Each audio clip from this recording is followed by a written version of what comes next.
সপ্তাহে একবার যদি আমি খিচুড়ি না পাই তাহলে আমার জীবনটা খালি খালি মনে হয়।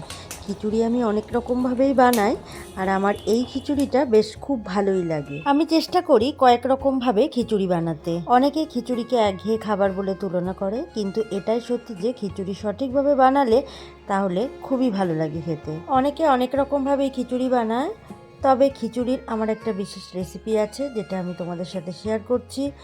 তার আগে বলি, এই কাঠের উনুনটা আমি ভিডিও বানানোর জন্যই কিনেছি। যেহেতু আমার ভিডিও করে দেওয়ার কেউ নেই, তাই কোনো রকমভাবেই ফোনটাকে আমি সেট করতে পারছিলাম না, ঠিকঠাক জায়গায় ফোনটা আমি বসাতে পারছিলাম না। তাই আজকে এই খিচুড়ি রান্নার ভিডিওটা বানাতে খুবই অসুবিধা হচ্ছিল। আর এই কাঠের তাপটাও খুব বেশিই ছিল, খুব ভালো জ্বলছিল এই উনুনটা, আর তাই খুব তাড়াতাড়ি রান্নাটাও হয়ে যাচ্ছিল। কিছুই না, খুব সহজভাবেই আমি খিচুড়িটা বানিয়েছি। তো যাই হোক, খিচুড়িটা আমার খুব ভালোভাবেই বানানো হয়েছিল, তো সেটা আমি তোমাদের সাথে শেয়ার করছি। 250 গ্রাম মুগ ডাল শুকনো খোলায় আমি ভেজে নিয়েছিলাম, আর 500 গ্রাম চাল আমি ভালো করে ধুয়ে নিয়েছিলাম, আর চালটার জলটা ঝরিয়ে রেখেছিলাম। আর সর্ষের তেল গরম করে তার মধ্যে জিরে আর গ্রেট করা আদা আর শুকনো লঙ্কা ফোড়নে দিয়েছিলাম। ফোড়নটা ভালোভাবে ভেজে নিয়ে এখানে ওই ভেজে রাখা চাল আর ডালটা দিয়ে দিয়েছি। চাল আর ডালটা একটু ভালো করে ভেজে নিয়েছি। তারপর একটা হাঁড়ি বসিয়ে দিয়েছিলাম এই কাঠের জালের মধ্যে, তার মধ্যে জলটা গরম করে নিয়েছি, চাল ও ডাল দিয়ে দিয়েছিলাম, আর নুন আর হলুদ দিয়ে দিয়েছি। আর সবজির মধ্যে এখানে দিয়েছি আলু আর গাজর, মটরশুঁটি, আর দিয়েছি কাঁচা লঙ্কা। চাল ও ডালের 3 গুণ বেশি পরিমাণে জল এই খিচুড়িতে দিতে হবে, আর একটু চিনি দিয়েছি, তাহলে স্বাদের ব্যালেন্সটা ঠিক রাখবে।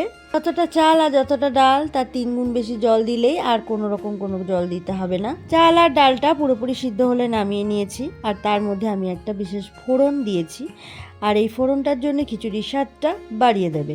এর মধ্যে আমি দিয়েছি সর্ষের তেল গরম করে নিয়েছি, আর তার মধ্যে দিয়েছি সর্ষে ফোড়ন, আর দিয়েছি শুকনো লঙ্কা, আর বেশ কিছুটা পরিমাণে কারি পাতা দিয়েছি। সর্ষেটা যখন ছিটতে শুরু করবে, বেশি ভাজবো না, অল্পই ভেজে নিয়েছি, ব্যাস। তারপরে এই ফোড়নটা খিচুড়ির মধ্যে যোগ করে দিয়েছি। এভাবে খিচুড়ি রান্না করে দেখো, খুবই ভালো লাগবে খেতে। আর যারা আমার মতো খিচুড়ি ভালোবাসো, তারা তো অনেক রকমভাবেই খিচুড়ি বানিয়ে খাও, তারাও এইভাবে একবার বানিয়ে খেও। আর এটা পুরোপুরি রান্নার পরে এর সাথে পাঁপড় আর আচারের সাথে উপভোগ করো। তাহলে আজ এই পর্যন্তই, আবারও নতুন রেসিপি নিয়ে চলে আসবো। সুস্থ থাকো, ভালো থাকো, আর কেমন লাগলো আমাকে কিন্তু কমেন্টে অবশ্যই জানিও।